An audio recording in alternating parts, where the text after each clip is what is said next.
The Secret of the Hanging Gardens of Babylon by Isaac Selvey.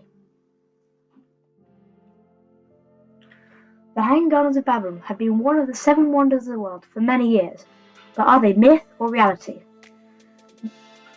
They were supposedly made by Nebuchadnezzar II, but new archaeological proof has figured that probably it was actually Sennacherib that built the Hanging Gardens of Babylon.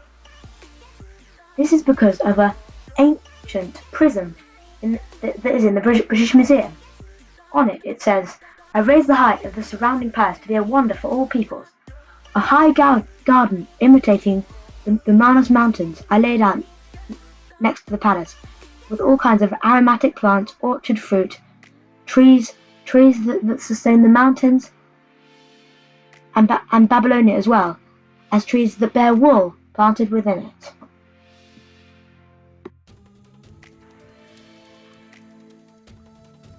This is Sennacherib's palace. It also includes the gardens, and they're not as the Hanging Gardens though. These are the gardens of Sennacherib's palace, and also including Sennacherib's palace. As you can see, there is a white roof on top of Sennacherib's palace, which it was built on top to protect it. This is the garden relief, which has a picture of Sennacherib's garden.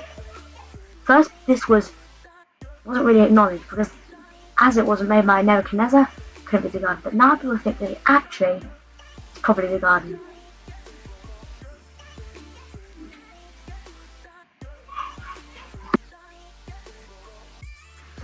Sennacherib's garden would probably have been very near the river, so that there would be enough water for all of the plants. And it was probably somewhere right near the river on that side. This is the temple of Nabu. Nabu was the god of vegetation and writing. This is the temple of Nabu, which would have been in Sennacherib's palace grounds.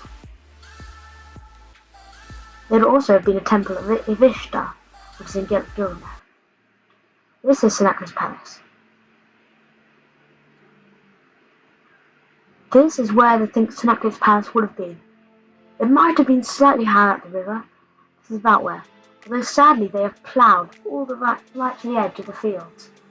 So no archaeological evidence remains. And also they haven't really managed to excavate there because it's quite a dangerous place to go.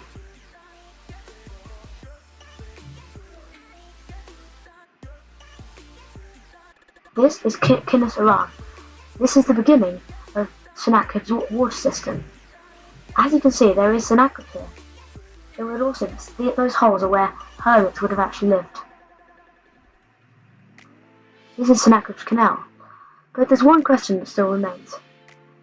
How would Sennacherib possibly get water up, as it was kind of on some sort of amphitheatre thing, as described by the Greek writer Herodotus? Well, it actually says a word that was actually archaeologists didn't really understand, but in the work it was actually a type of date palm. A date palm actually looks like an Archimedes screw, the way it winds round. So archaeologists now think it was probably an Archimedes screw they used.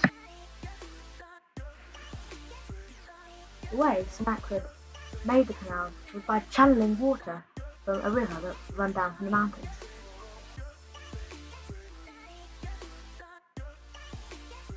This is the German aqueduct. This is where the water carries on. The German aqueduct was also mentioned in the garden relief earlier. There was actually a picture of it, which is what we think is very interesting. This is what it would have looked like. Then it would have run through many fields now. Now it's not too obvious, but then now it's a bit more obvious. It joins again.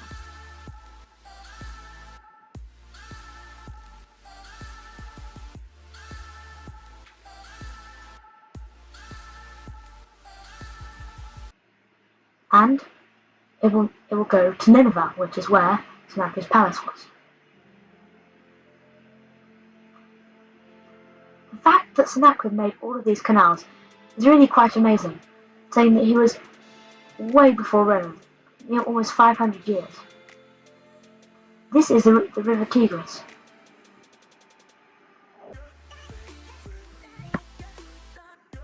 This is Sennacherib's palace in Nineveh. Around the gardens where I'm showing you is probably where the Hanging Gardens of Babylon was. You can see the river in the background. That mound that you can see now looks a bit like the Hanging Gardens of Babylon. It probably isn't, but it might be. There's some mounds you can see which were part of Sennacherib's palace and grounds. The end.